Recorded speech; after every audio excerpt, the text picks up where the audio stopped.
ഇനി അടുത്തതായിട്ട് നമുക്ക് ഇമ്പോർട്ടൻറ്റ് ടോപ്പിക്സിലൊന്നാണ് ഡ്രാമ തെറാപ്പി എന്ന് പറയുന്നത്.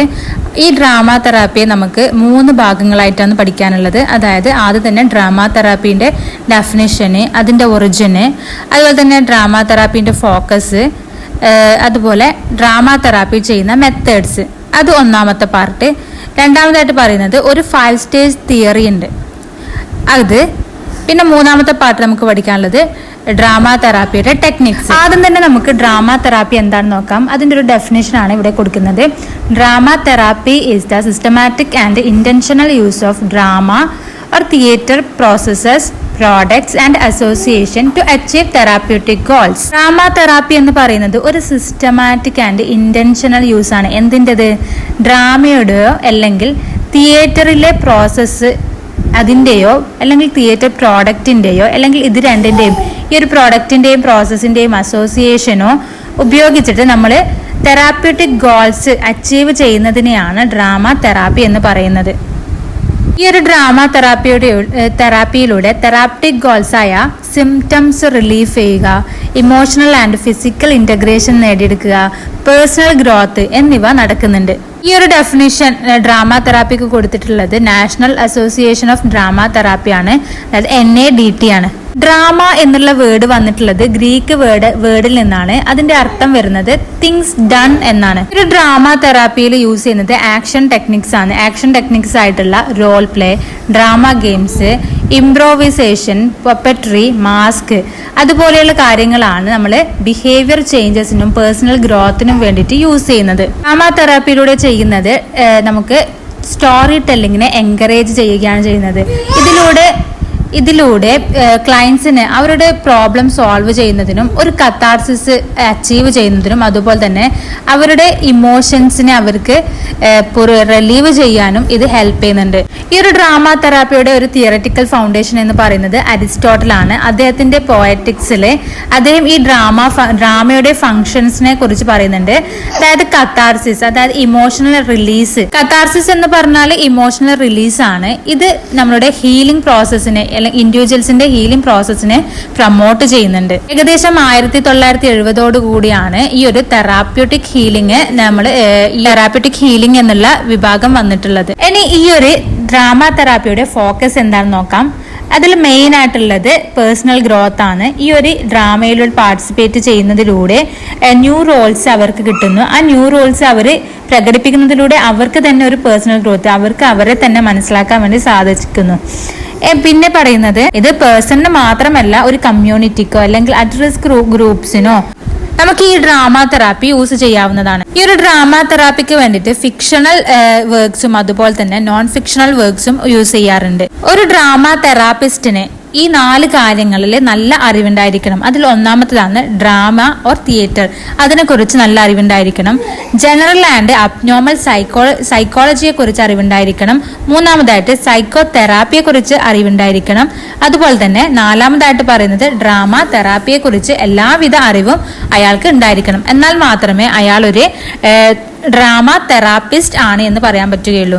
നല്ല ഒരു ഡ്രാമ തെറാപ്പിസ്റ്റിന് മാത്രമേ ഇങ്ങനെ ഒരു കത്താർസിസ് അതിൽ കൊണ്ടുവന്ന് പേഴ്സണൽ ഗ്രോത്തും മാറ്റങ്ങളും ഉണ്ടാക്കാൻ വേണ്ടി സാധിക്കുകയുള്ളൂ. ഒരു drama therapist depending on the goals and needs of the client, drama therapist choose ചെയ്യുന്ന മെത്തേഡ് ചേഞ്ച് ആയിരിക്കും. ചിലപ്പോൾ ഒരു മെത്തേഡ് മാത്രമായിരിക്കും യൂസ് ചെയ്യുന്നത്, ചിലപ്പോൾ കോമ്പിനേഷൻ ഓഫ് 2 or 3 മെത്തേഡ്സ് ഒക്കെ യൂസ് ചെയ്യും. ഇനി അടുത്തതായിട്ട് നമുക്ക് 5 സ്റ്റേജ് തിയറിനെ കുറിച്ച് പറയാം. 5 സ്റ്റേജ് തിയറി ഐഡന്റിഫൈ ചെയ്തിട്ടുള്ളത് റെനെ എംന 1994 അവർ പറയുന്നത് ഈ ഒരു 5 സ്റ്റേജിലൂടെയാണ് എല്ലാ ഡ്രാമ തെറാപ്പിയും പ്രോഗ്രസ് ചെയ്യുന്നത് എന്നുള്ളതാണ്. സ്റ്റേജ് 1 എന്ന് പറയുന്നത് ഡ്രാമാറ്റിക് പ്ലേ ആണ്. ഈ ഒരു 1ാമത്തെ സ്റ്റേജിൽ ചെയ്യുന്നത് ഈ ഗ്രൂപ്പ് മെമ്പേഴ്സ് ഒക്കെ പല പല ആക്ടിവിറ്റീസിലും ഒരുമിച്ച് ചെയ്യുന്നു. അങ്ങനെ അവർ തമ്മിൽ ഒരു ട്രസ്റ്റും അതുപോലെ തന്നെ ഒരു ഗ്രൂപ്പ് കോയിഷനും ഒരു ബേസിക് റിലേഷൻഷിപ്പും ഉണ്ടാക്കിയെടുക്കുന്നു. ഇനി 2ാമത്തെ സ്റ്റേജിലോട്ട് പോകാം. 2ാമത്തെ സ്റ്റേജിൽ ചെയ്യുന്നത് സീൻ വർക്കാണ്. അതായത് അവര് പ്ലേഫുൾ ആക്ടിവിറ്റീസിലൊക്കെയാണ് പോകുന്നത് എങ്കിലും അവരുടെ ഡ്രാമാറ്റിക് സ്കില്ല് കൂട്ടാനുള്ള കാര്യങ്ങൾ ചെയ്യുന്നുണ്ട്. ഇത് ഒരു ഫ്യൂച്ചർ തെറാപ്യൂട്ടിക് വർക്കിന് വേണ്ടിയിട്ടാണ് ഇങ്ങനെ ചെയ്യുന്നത്. പിന്നെ അടുത്തതായിട്ട് മൂന്നാമത്തെ സ്റ്റേജ് എന്ന് പറയുന്നത് റോൾ പ്ലേ ആണ്. ഇപ്പൊ അവർ രണ്ടാമത്തെ സ്റ്റേജിൽ അവർ ഡ്രാമാറ്റിക് സ്കില്ലൊക്കെ പഠിച്ചു.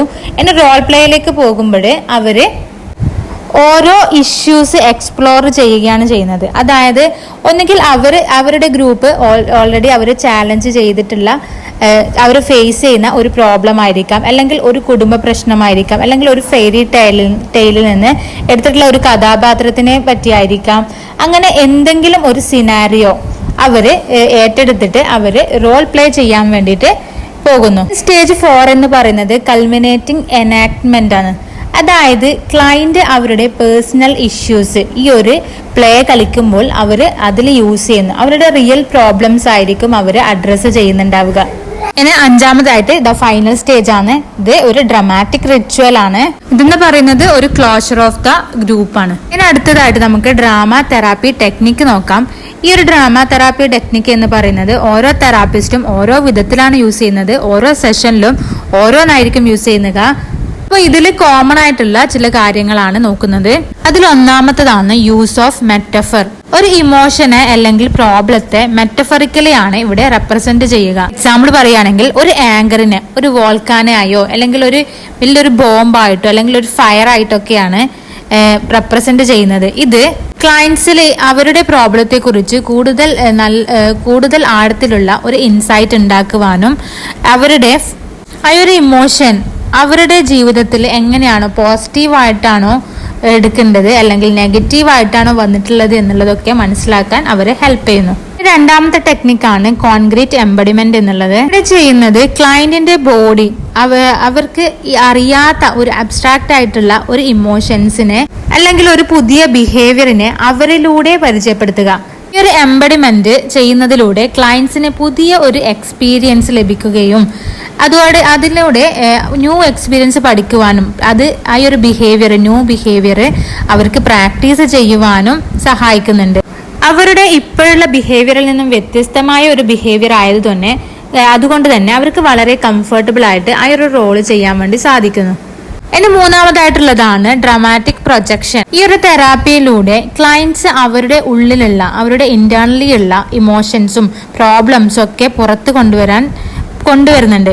ഇത് അവരുടെ പ്രോബ്ലംസിനെ എക്സ്റ്റേണലൈസ്ഡ് ചെയ്യാൻ വേണ്ടിയിട്ടും അതുപോലെ തന്നെ നമുക്ക് എക്സ്പ്ലോർ ചെയ്യാൻ വേണ്ടിയിട്ടും ഹെൽപ്പ് ചെയ്യുന്നുണ്ട്. ഇനി നാലാമത്തേതാണ് എക്സ്റ്റേണലൈസേഷൻ ഓഫ് പ്രോബ്ലം. ഇതുകൊണ്ട് ഉദ്ദേശിക്കുന്നത് ഒരു ക്ലയന്റിന് മറ്റുള്ളവരോട് സഹായം ചോദിക്കുന്നതിൽ ഡിഫിക്കൽട്ടി ഉണ്ട്. അത് അയാളുടെ ഒരു ഇന്റേണൽ പ്രോബ്ലം ആയിരുന്നു. അതിനെ അയാൾ പപ്പറ്റ്സും അതുപോലെ തന്നെ മാസ്കും യൂസ് ചെയ്ത് അതിനെ ഒരു എക്സ്റ്റേണൽ പ്രോബ്ലം ആക്കിയിട്ട് കൊണ്ടുവന്നു. അത് നമുക്ക് കാണാം. ഒരു പ്ലേയിലേക്ക് കൊണ്ടുവരുമ്പോൾ അത് ബാക്കിയുള്ള എല്ലാ ആൾക്കാർക്കും കാണാൻ വേണ്ടി സാധിക്കുകയും തെറാപ്പിസ്റ്റിനും ഗ്രൂപ്പിലുള്ള ആളുമായിട്ട് ഷെയർ ചെയ്യാനും ഹെൽപ്പ് ചെയ്യുന്നുണ്ട്. അങ്ങനെ അയാൾക്ക് അതിൽ നിന്ന് ചേഞ്ച് വരുത്താൻ വേണ്ടി സാധിക്കും. ഇനി അഞ്ചാമത്തെ ടെക്നിക്കാണ് ക്രിയേഷൻ ഓഫ് ട്രാൻസിഷണൽ സ്പേസ് എന്ന് പറയുന്നത്. ഒരു ഡ്രാമ തെറാപ്പിയിൽ ഏറ്റവും ഇമ്പോർട്ടന്റ് ആയിട്ടുള്ള ഒരു കമ്പോണന്റ് ആണ് ഇത്. ട്രാൻസിഷൻ സ്പേസ് എന്ന് പറഞ്ഞാൽ ഒരു ഇമാജിനറി വേൾഡ് ആണ്. അവിടെ ക്ലയൻസിന് ഫ്രീ ആയിട്ട് അവരുടെ കാര്യങ്ങൾ പറയുവാനും എക്സ്പ്ലോർ ചെയ്യുവാനും വേണ്ടി സാധിക്കും. It's A timeless space in which anything is possible and provide a sense of safety and creativity. ആറാമത്തതാണ് ഇൻകോർപ്പറേറ്റ് ഇൻ അതർ ആർട്സ്. അതായത് ഡ്രാമ തെറാപ്പി എന്ന് പറയുന്നത് ഇന്റഗ്രേഷൻ ഓഫ് മൾട്ടിപ്പിൾ ആർട്സ് ആണ്. മ്യൂസിക് ഉണ്ടാവും, മൂവ്മെന്റ്സ് ഉണ്ടാവും, ഡാൻസ് ഉണ്ടാവും, പോയട്രി ഉണ്ടാവും, writing, drawing, sculpture എല്ലാം ഇതിലുണ്ടായിരിക്കും. ഒരു തെറാപ്പിസ്റ്റിന് എല്ലാ കാര്യങ്ങളിലും വേറെ ഒരു കാര്യങ്ങളിൽ നല്ല ക്രിയേറ്റീവ് ആയിട്ടുള്ള ട്രെയിനിങ് ഉണ്ടായിരിക്കണം. അതുപോലെ തന്നെ ഈ ഒരു തെറാപ്പി ചെയ്യുന്നത് to enhance the effectiveness of the drama therapy process ആണ്. അതായത് ഈ ഒരു ഡ്രാമ തെറാപ്പി ചെയ്യുക എന്ന് പറയുന്നത് എല്ലാവർക്കും പോസിബിൾ ആയിട്ടുള്ള കാര്യമല്ല. വെൽ ട്രെയിൻഡ് ആയിട്ടുള്ള ക്രിയേറ്റീവ് ആയിട്ടുള്ള ഒരാൾക്ക് മാത്രമേ ഇതിലൂടെ ഒരു ഇൽനെസ് കൊണ്ടുവരാൻ വേണ്ടി സാധിക്കുകയുള്ളൂ. ഇനി അടുത്തതായിട്ട് ആപ്ലിക്കേഷൻ ഓഫ് ഡ്രാമ തെറാപ്പിയാണ്. ഏതൊക്കെ സെറ്റിംഗ്സിലാണ് സാധാരണയായിട്ട് ഡ്രാമ തെറാപ്പി യൂസ് ചെയ്യുക എന്നുള്ളത് നോക്കാം. ആദ്യം പറയുകയാണെങ്കിൽ നമുക്ക് ക്ലിനിക്കൽ സെറ്റിംഗ്സിൽ, അതായത് ഹോസ്പിറ്റല്, തെറാപ്പി സെന്റേഴ്സ് പോലെയുള്ള അവിടെ നമുക്ക് ഡ്രാമ തെറാപ്പി യൂസ് ചെയ്യാം. റെസിഡൻഷ്യൽ ഫെസിലിറ്റിയിൽ, കറക്ഷണൽ ഇൻസ്റ്റിറ്റ്യൂഷനിൽ, എഡ്യൂക്കേഷണൽ സെറ്റിംഗ്സിൽ, അതുപോലെ തന്നെ കോർപ്പറേറ്റ് ആൻഡ് ബിസിനസ് എൻവയോൺമെന്റ്സിൽ ഒക്കെ നമുക്ക് ഈ ഒരു ഡ്രാമ തെറാപ്പി യൂസ് ചെയ്യാവുന്നതാണ്. നമുക്ക് ഗ്രൂപ്പായിട്ടും അതുപോലെ തന്നെ ഇൻഡിവിജ്വൽ ആയിട്ട് അല്ലെങ്കിൽ കപ്പിളായിട്ടും ഫാമിലി തെറാപ്പി പോലെയും നമുക്ക് ഈ ഡ്രാമ തെറാപ്പി യൂസ് ചെയ്യാം. ഇത് മെയിൻ ആയിട്ട് യൂസ് ചെയ്യുന്നത് നോൺ വെർബൽ ക്ലയൻസിന്, അതായത് കാര്യങ്ങൾ തുറന്ന് പറയാൻ കഴിയാത്ത, എക്സ്പ്രസ് ചെയ്യാൻ പറ്റാത്ത കുട്ടികൾ പോലെയുള്ളവരിലാണ് ഇത് പ്രധാനമായിട്ടും ചെയ്യുന്നത്. ഈ ഒരു ഡ്രാമ തെറാപ്പിയുടെ എഫക്റ്റീവ്നെസ് നോക്കുകയാണെങ്കിൽ ഇത് വളരെ നല്ല മാറ്റം തന്നെ ക്ലയൻസിൽ ഉണ്ടാക്കുന്നുണ്ട്. അതുപോലെ തന്നെ അറ്റ് റിസ്ക് ഇൻഡിവിജ്വൽസിന് പ്രോബ്ലംസ് പ്രിവെന്റ് ചെയ്യുവാനും അവരുടെ വെൽനെസ്സും അതുപോലെ തന്നെ ഹെൽത്തി ഇൻഡിവിജ്വൽസ് ആക്കി മാറ്റുവാനും അവരെ ഹെൽപ്പ് ചെയ്യുന്നുണ്ട്. അപ്പോൾ എല്ലാവർക്കും ഈ ഒരു വീഡിയോ യൂസ്ഫുൾ ആയെന്ന് കരുതുന്നു. നിങ്ങൾക്ക് യൂസ്ഫുൾ ആയെങ്കിൽ ഇതുപോലെയുള്ള വീഡിയോസ് ഇനിയും നിങ്ങൾക്ക് പ്രതീക്ഷിക്കാം. അപ്പോൾ എന്തെങ്കിലും ഡൗട്ട് ഉണ്ടെങ്കിൽ താഴെ കമൻറ്റ് ചെയ്യാവുന്നതാണ്. അപ്പോൾ താങ്ക്